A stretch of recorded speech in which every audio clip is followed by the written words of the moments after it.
Across the stars, through your speakers, you're tuned into Intergalactic Insider. For those awakening to the azure sunrise of Terra Nova, to the sleepless citizens of the nocturnal Nixian moons, I extend interstellar greetings. I'm your cosmic correspondent, Felix Andromeda, transmitting live from the orbital news platform Geosync 1. Let's warp into the news that shapes our universe.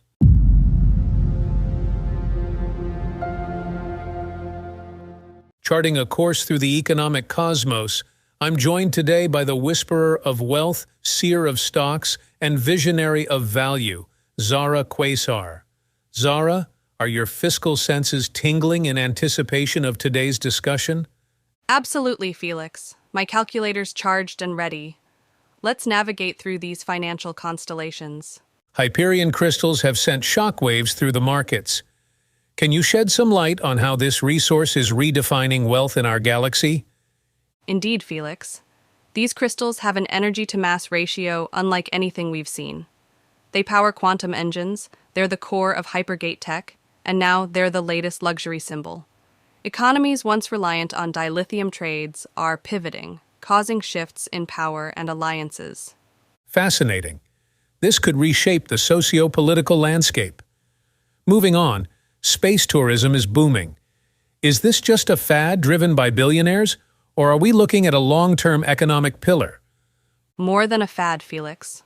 What started as a pastime for the elite has become accessible to the middle class, thanks to advancements in space yacht automation. Fleets of family cruisers are now plotting courses to previously remote wonders, thus creating jobs and fueling interplanetary commerce. Unless there's a meteoric disaster, this industry is set to thrive. So the cosmos is truly everyone's oyster, or space clam. Next, let's decrypt AI predictions in the stock market. Should our listeners take these forecasts as gospel or grains of star sand? AI brings efficiency to the stock markets, analyzing vast swaths of data in picoseconds. However, it's not omniscient. Unpredictable variables, like a rogue comet, or worse, intergalactic regulations, can leave algorithms scratching their digital heads. Investors should still do their homework before committing their credits. No substitute for organic intuition, then. On a similar note, asteroid mining is revolutionizing economies. How are planetary governments leveraging this to support proposals like a universal basic income? Resource-rich asteroids have opened up new revenue streams, making concepts like universal basic income more feasible than ever. Governments are experimenting with direct wealth redistribution, ensuring basic needs are met. The results? Increased stability and reduced poverty on a planetary scale. It's a new age of economic egalitarianism, and it's being powered by floating rocks. A heartwarming subplot in our ever-expanding narrative. Finally, for anyone listening who's wondering where to invest, what's your sage advice? And remember, some of our listeners might have gills or prehensile tails. I'd advise diversification. The universe is vast, and so are the opportunities. Consider emerging markets on frontier planets. They're ripe with potential. And don't overlook the old reliables. Real estate in stable systems and shares in essential services like oxygen production and quantum connectivity remain solid choices. Solid indeed, much like the crust of a mining comet. Once again, Zara, you've enlightened us more than a supergiant star. Your insights are invaluable, and your wisdom, as always, is cosmic. It's a pleasure, Felix. Happy investing to you and all who are tuned in. And with those sterling strategies, we conclude our orbit of the economic sphere. Up next, we'll strap on our gravity boots and step into the amazing arena of space exploration. But first, a message from our sponsors. Are you tired of the same old gravitational pull? Try upside-downy boots for the times you need a different perspective.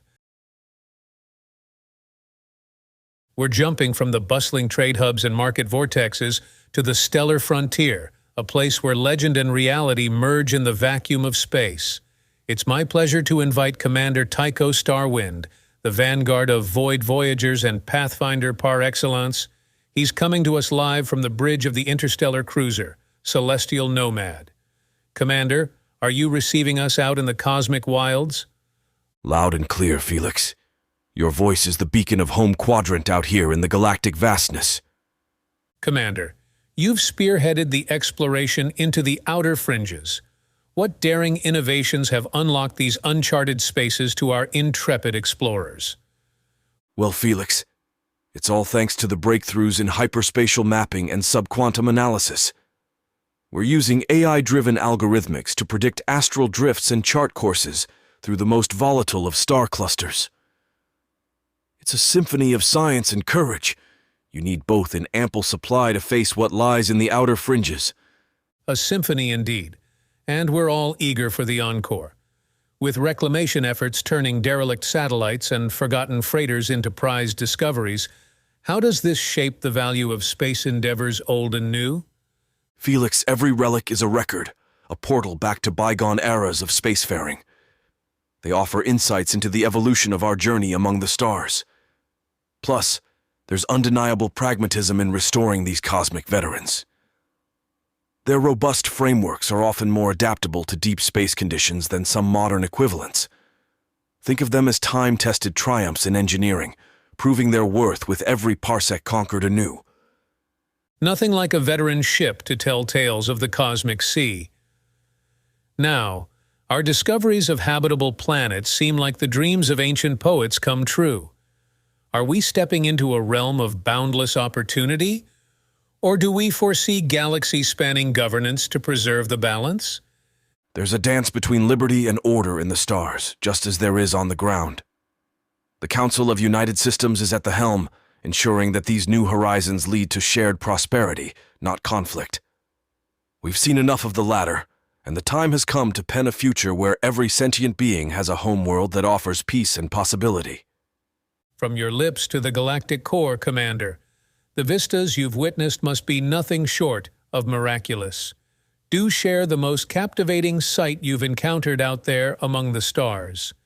There was a moment within the gravity well of a collapsing star, when the unfolding light created iridescent corridors, a prismatic labyrinth stretching into the infinite. The beauty was transcendent, a reminder of nature's artistry even in the tumult of destruction. A prismatic labyrinth, breathtaking. To our dreamers tethered to terrestrial cities, what counsel would you offer to those yearning for the stars? Don't wait for the stars to come to you. Reach out, acquire knowledge, and seek experiences. The cosmos awaits those who dare to chase its secrets. Yet, never forget the origins of your stardust. Home is the anchor that centers your journey amongst the celestial ballet. To anchor and aspire, what a philosophy. Lastly, if you had the power to send one artifact of space back to our mortal coil, what would you choose? There's a meteor fragment aboard this very ship, etched with the natural chronicle of a supernova. It's a humbling and fierce reminder of our universe's cataclysmic creativity. Such a piece belongs among the people, a tangible connection to the forces that shape and shake our existence. An emblem of cosmic power. Commander Starwind, it's been an honor voyaging through your experiences. Thanks for pushing the envelope and charting the course towards tomorrow. The honor is mine, Felix. Keep watching the skies and stay curious. Fellow insiders, let's take a brief drift into a complementing soundscape as we recalibrate our star charts for the next segment. This is Intergalactic Insider, the voice of the cosmos. Stay tuned. Switching gears from the macroscopic majesty of space exploration to the microscopic marvels of alien biology. Dr. Flora Zenon, the botanical virtuoso, has been cultivating knowledge on Verdant 6 among the sentient plant species known as lumiflora. Doctor, are you ready to help us branch out our understanding? Absolutely, Felix. I've been deeply rooted in my research, and I'm excited to share what we've unearthed. Dr. Zenon, communication, as we know it, has just expanded. Can you describe how the lumiflora express their thoughts and what this means for interspecies interactions? The lumiflora use bioluminescence not merely as a byproduct of their biology, but as a language, a radiant lexicon of colors, pulses, and patterns. With our tech translators, we've begun to understand their expressions, ranging from simple needs to complex philosophical ideas. It's groundbreaking, redefining the fundamental nature of communication across the cosmos. Lumiflora's Living Light Show, truly a botanical spectacle. Regarding their bioluminescence, could this have broader implications, perhaps energy applications or even new forms of art? The implications are staggering. We're exploring bioluminescent signaling for deep space missions, an organic method for long-distance communication that could one day surpass our current tech. And as for art, picture this: gardens that compose visual symphonies, responding to environmental cues and weaving narratives of light. It has the potential to be a transformative, multi-sensory experience. Gardens as artists? I love it. But tell me, how does one keep a sentient light bulb, a Lumiflora, happy on their balcony?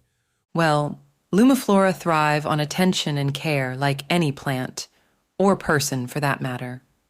They bask in specific wavelengths of light, require nutrient-rich soil found naturally on verdant 6, and, significantly, they flourish when engaged in conversation, whether through our translators or through reciprocated light signals. It's all about connection. You've connected with them quite literally, it seems. Does this encounter change our views on intelligence and consciousness throughout the galaxy? It's nothing short of a paradigm shift. Intelligence isn't just about tool usage or building structures. It's about perceiving the world, reacting to it, and conveying those thoughts. The Lumiflora have shown us that consciousness can bloom in unexpected soils, reshaping our pursuit of understanding life's diversity in the cosmos. A blossoming perspective indeed. Rumor has it you're becoming quite fluent in floral. Care to shed some light on that learning curve? Attempting to grasp Lumiflora's language has been humbling. Each hue, every pulse rate holds meaning. I've managed a few basic exchanges, sharing concepts like growth, season, and starlight. Their response to our sun was particularly enthralling, a vibrant display that, we believe, signified profound appreciation. A conversation that spans species and space. And finally, have you named any of these communicative creatures? And do you have a favorite? Well, there's one. We call her Aurora, for her brilliant displays at dawn. She's been particularly receptive, and dare I say, curious about us. She's taught the team so much, and in a way, she's become our ambassador. Dr. Xenon, your work is shining a light on the unknown, making you and Aurora the illuminaries of our time. Thank you for sharing this radiant chapter of biology with us. It's my pleasure, Felix. Keep an eye on the night sky. It's full of life, waiting to converse with us. Intergalactic Insiders, let's let that sink in as we digest the wonders of extraterrestrial ecology. We'll be back after a short cosmic intermission to delve into our next piece of the universe's puzzle. From the linguistic light of Lumiflora, we now transition to the radiant glow of health and medical advancement. Joining us on Intergalactic Insider is none other than Ion Metis, pioneer in the field of nanoregeneration. Ion, not to throw a spanner in the works of our understanding, but how exactly are you redefining the healing process? It's always a pleasure to demystify the mechanisms of medicine, Felix. Nanoregeneration involves deploying nanites into the body. These microscopic medics carry out precision repairs at a cellular level, from mending tissue damage to building new cellular connections. It revolutionizes recovery times, making it quicker and less invasive. All this talk of tiny techs scouring our insides is fascinating, but let's address the bionic elephant in the room. Have nano-regeneration therapies undergone enough trials? Should the average Joe, Jane, or Jiraxian trust these tiny medics? Trust in medicine is essential.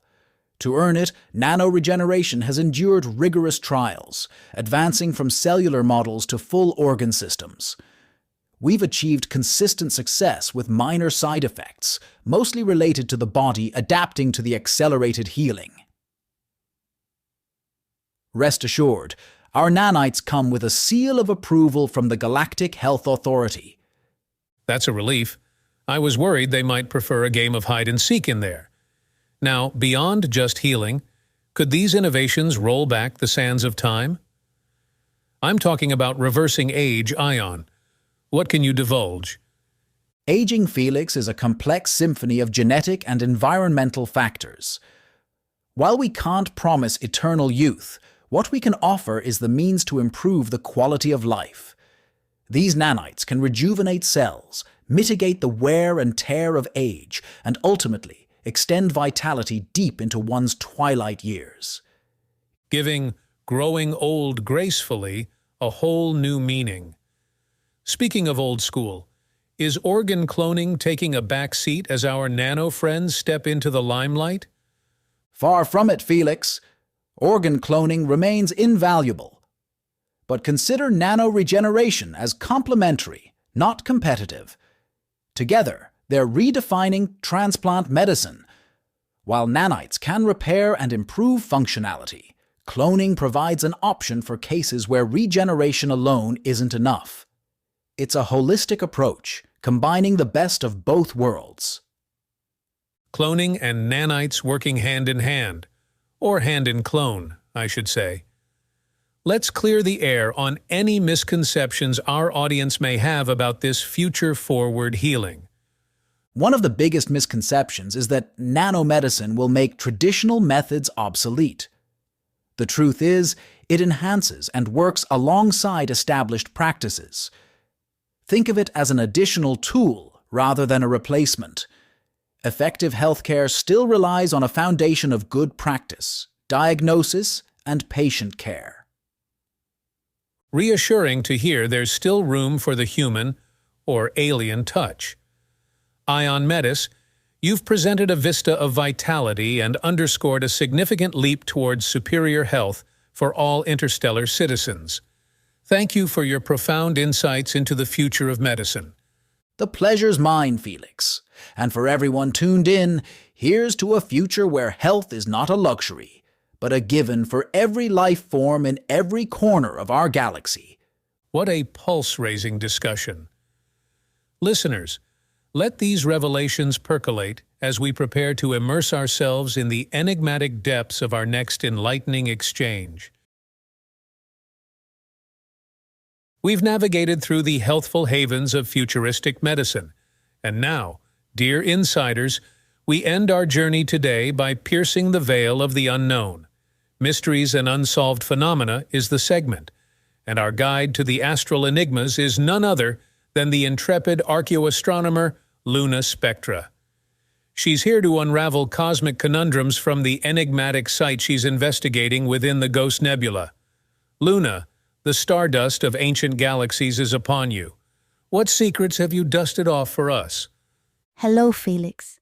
Every speck of stardust indeed carries a myriad of untold histories. Here in the Ghost Nebula, we're uncovering layers of civilization that thrived amid swirling gases and twinkling stars.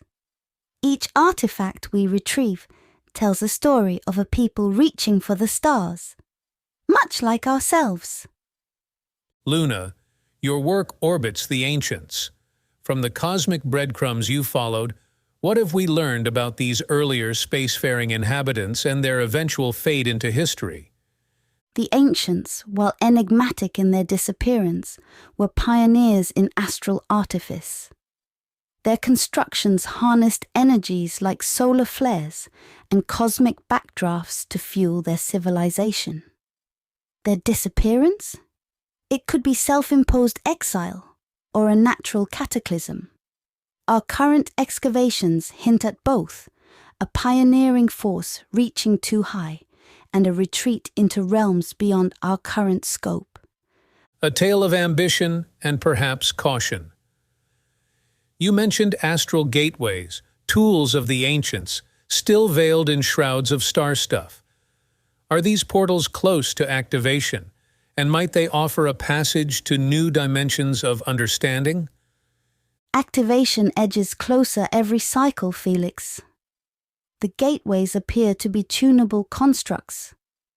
Massive interstellar instruments that, when played correctly, may open paths to distances we can't measure with even our most evolved technologies. To unlock them is to unlock new epochs of exploration, possibly even encounters with the highest of these ancient architects. A galactic symphony waiting for its first note in eons. In your discoveries, has there been ancient technology that still whirs and hums despite the unrelenting march of time? Remarkably so. We've unearthed devices with mechanisms so intricate they could only be the culmination of millennia of evolution. Self-sustaining energy loops, for example. They're constructed from materials that laugh off corrosion, with circuits that cascade power with no apparent degradation. It's as if they were sealed in a temporal pocket, untouched by age. An archaeologist's dream, eternity in a machine. What significance do these findings hold for those who look to the stars for astrological guidance? Astrology has always drawn from the stars for signs. In a way, our discoveries affirm those traditions. We're understanding that celestial movements and alignments were central to the ancients' existence. Their structures align with cosmic events, solar eclipses, planetary conjunctions, suggesting a harmony with the heavens that astrologers have long sensed. Thus, the old saying, "As above, so below," rings true. Some whisper of artifacts that seem to bend our physical laws, artifacts you may have held in your own hands. What could these imply? The artifacts we've handled, some resonate with gravity seemingly at their whim, while others emit spectrum of light beyond our visual capability. Hints of interactions with dimensions or forces not yet part of our physics. It's not just the reshaping of understanding, Felix. It's the expansion of possibility, the idea that our universe's fundamental forces might just be local customs. Encounters with the unexplainable always set the heart racing. On a more personal note, when faced with these remnants of the forgotten, what fears, if any, do you encounter? Fear is the natural counterweight to curiosity. My greatest fear is misinterpretation. These relics carry messages from across time, and we bear the responsibility of deciphering their truths without our biases. There's also the deeper terror, the dread that the ancients' fate is one we may share if we're not prudent in our own reach for the cosmos. Prudence and curiosity, partners in the cosmic dance. Suppose you could deliver one inquiry through time to these vanished voyagers. What would that be? I would ask them about their pursuit of knowledge, their place in the universe. What did they hope to achieve, and at what cost? Understanding their ambitions and regrets could guide us as we step forward on the same eternal path. A ponderous question indeed. One last thought. If you could share a single treasure from the nebula with our Museum of the Marvelous, what would you select? There's a slate I found, a smoothed stone surface inscribed with a star map, far more expansive than our own. Its corners eroded, suggesting frequent handling, perhaps even veneration. It symbolizes the ancients' quest, their map to the unknown. The same chart we unfold today. Luna Spectra, you have illuminated the shadowy recesses of our past and present with the lantern of your knowledge. Journey well through the relics of yesteryears, and thank you for joining us on Intergalactic Insider. It's been an honor, Felix. May we all keep the flame of exploration burning bright. After voyaging through vanished civilizations, and as our journey through Intergalactic Insider draws to a close, It's time we forecast the conditions in the cosmic climate that await us. Whether you're plotting your next parsec-hopping adventure or simply planning a pleasant night on the terrace of your orbital habitat, we've got you covered. Let's see what the star-studded skies have in store for us. Weather watchers and climate connoisseurs, attune your sensors to the galaxy's mood swings. From the cerulean storms of Neptune to the sun-baked dunes of Arrakis, here's the universal weather outlook. On Venusia Prime, expect torrential downpours of liquid diamond. It's a sight to behold, but do keep your anti-corrosive umbrellas handy. The resplendent glimmer could be intense. Be sure not to gaze too long without protective eye shields. Shifting to Glacius 5, a serene ballet of frost patterns awaits as the ice rings perform their cosmic dance. Skaters and artists alike will find the glacial canvas ideal for creative expression. Just don't forget your thermals. Now, if you're cruising near the Helios Nebula, prepare for increased solar winds. Excellent news for solar sailors harnessing energy for their starcraft. Charge your sails, but tether tight. The celestial gales can be as beautiful as they are powerful. Across our diverse and wondrous expanse, we see that the galaxy weathers all seasons, and through rain or shine, the awe remains boundless. That, fellow insiders, is the cosmic forecast, keeping your plans in orbit and your explorations on tractor beam. As the galactic weather patterns stabilize and our news feeds prepare to hibernate for another cycle, I extend my heartfelt gratitude to each and every listener, watcher, and participant in today's voyage. Remember, we are all threads in the tapestry of the cosmos, each with a tale to be woven into the boundless narrative above. On behalf of everyone at Intergalactic Insider, this is Felix Andromeda, wishing you clear skies and peaceful horizons. May the stars be your guide until we reconvene beneath their eternal gaze. Good night, good morning, and good cycle, wherever your journey takes you.